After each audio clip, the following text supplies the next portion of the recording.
আমার মতো ভর্তা কে, কে পছন্দ করো কমেন্টে কিন্তু অবশ্যই জানাবা। আমি তো ট্রাই করি প্রায় ম্যাক্সিমাম ডেতেই একটা করে ভর্তা বানানোর জন্য।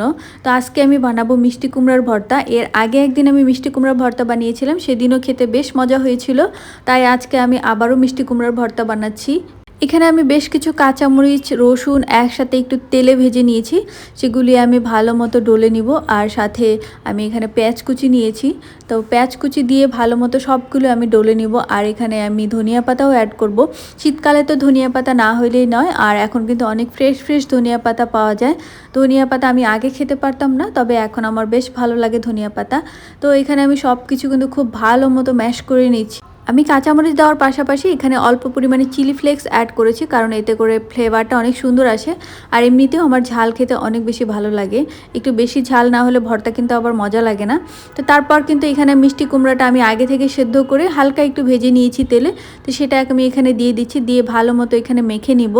মিষ্টি কুমড়া কিন্তু অনেকভাবেই খাওয়া যায়। এটা ভাজি খাওয়া যায়, তারপর ভর্তা খাওয়া যায়, আবার কিন্তু রান্না করেও খাওয়া যায়, সবজিতেও দেওয়া যায়।